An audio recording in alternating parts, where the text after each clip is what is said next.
जय श्री कृष्णा। सभी एकादश की तरह सावन मास के शुक्ल पक्ष की पुत्रदा एकादशी भी भगवान विष्णु को समर्पित होती है और इस एकादशी का व्रत पति पत्नी दोनों मिलकर पुत्र प्राप्ति के लिए रखते हैं। पुत्रदा शब्द का अर्थ है पुत्रों को देने वाली। इसीलिए ऐसा माना जाता है कि सावन महीने की पुत्रदा एकादशी व्रत रखने से पुत्र की प्राप्ति होती है।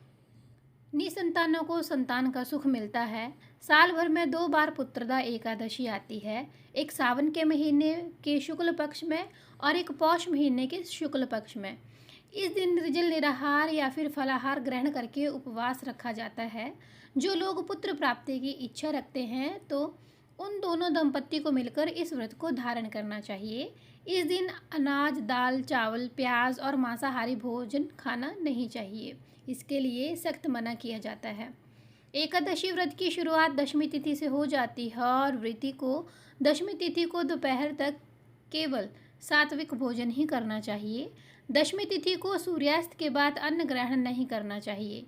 एकादशी के सूर्योदय से लेकर द्वादशी तिथि के सुबह तक व्रत के नियमों का पालन करना होता है।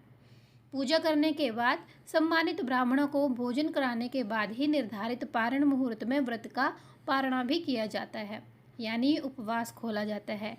5 दिनों तक चलने वाली लोकप्रिय झूलन उत्सव भी सावन पुत्रदा एकादशी से शुरू होता है। झूले को लताओं और फूलों से खूबसूरती से सजाया जाता है और उस झूले में भगवान श्री कृष्ण और राधा रानी की मूर्ति को रखकर झुलाया जाता है। उत्सव का समापन श्रावण पूर्णिमा के दिन किया जाता है। सावन एकादशी का महत्व भविष्य पुराण में धर्मराज युधिष्ठिर और भगवान श्री कृष्ण के बीच संवाद के रूप में वर्णित है।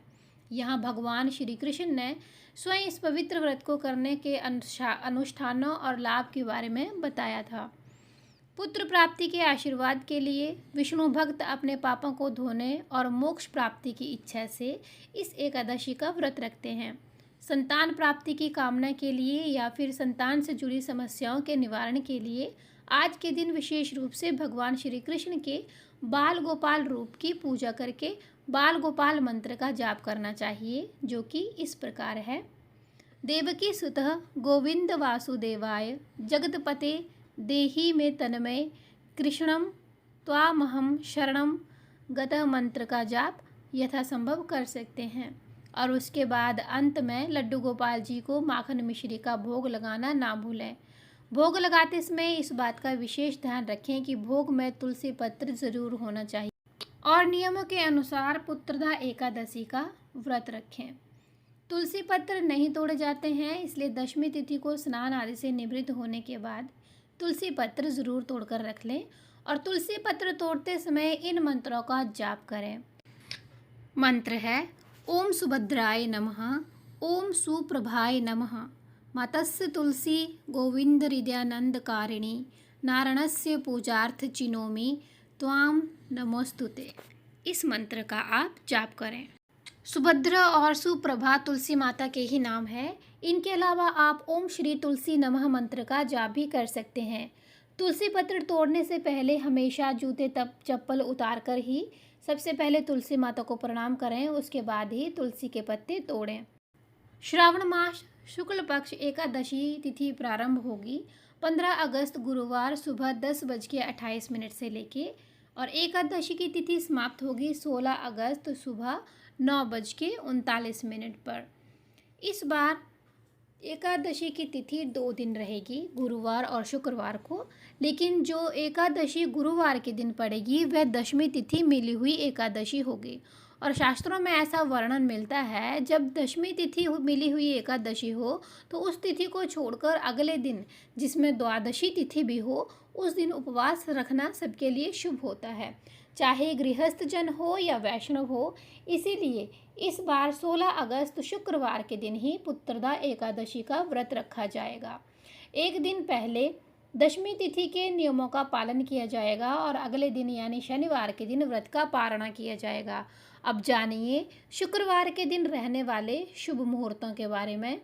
शुक्रवार के दिन सूर्योदय होगा सुबह 6:07 पर, सूर्यास्त होगा शाम के 6:54 पर। ब्रह्म मुहूर्त सुबह 4:31 से लेके 5:19 तक अमृतकाल सुबह 6:27 से लेकर 8:02 तक रहेगा। अभिजीत मुहूर्त दोपहर के 12:05 से लेकर 12:56 तक रहेगा। राहु काल सुबह 10:30 बजे से लेकर 12 बजे तक रहेगा। प्रारंभ होगी 16 अगस्त शुक्रवार की सुबह 9:40 से और द्वादशी तिथि की समाप्ति होगी 17 अगस्त शनिवार की सुबह 8:06 तक। 17 अगस्त शनिवार के दिन सूर्योदय होगा सुबह 6:08 पर और सूर्यास्त होगा शाम के 6:53 पर। ब्रह्म मुहूर्त रहेगा सुबह 4:31 से 5:19 तक। अमृतकाल सुबह 7:11 से लेकर 8:44 तक रहेगा। राहु काल सुबह 9 बजे से लेकर 10:30 बजे तक रहेगा। अब जानिए हरिवासर समय के बारे में। एकादशी का व्रत रहेगा उस दिन दोपहर में 3 बजे तक हरिवासर का समय समाप्त होगा। हरिवासर केस में भूल के भी एकादशी का उपवास नहीं खोलना चाहिए। आइए जानते हैं कि व्रत का पारण मुहूर्त कब है। व्रत का पारण मुहूर्त 17 अगस्त 2024 शनिवार सुबह 6:08 से लेकर 8:06 के बीच में व्रत का पारणा किया जाएगा। व्रत का पारणा हमेशा निर्धारित मुहूर्त में ही करना चाहिए। मुहूर्त बीतने के बाद यदि व्रत का पारणा किया जाता है तो ऐसे में उपवास फलित नहीं होता। तो ये थी आज की कथा। अगर आपको हमारे द्वारा दी गई जानकारी अच्छी लगे और वीडियो अच्छी लगी हो तो हमारे चैनल को ज़रूर सब्सक्राइब और शेयर कीजिएगा। मिलते हैं एक नई वीडियो के साथ, तब तक के लिए जय श्री कृष्ण।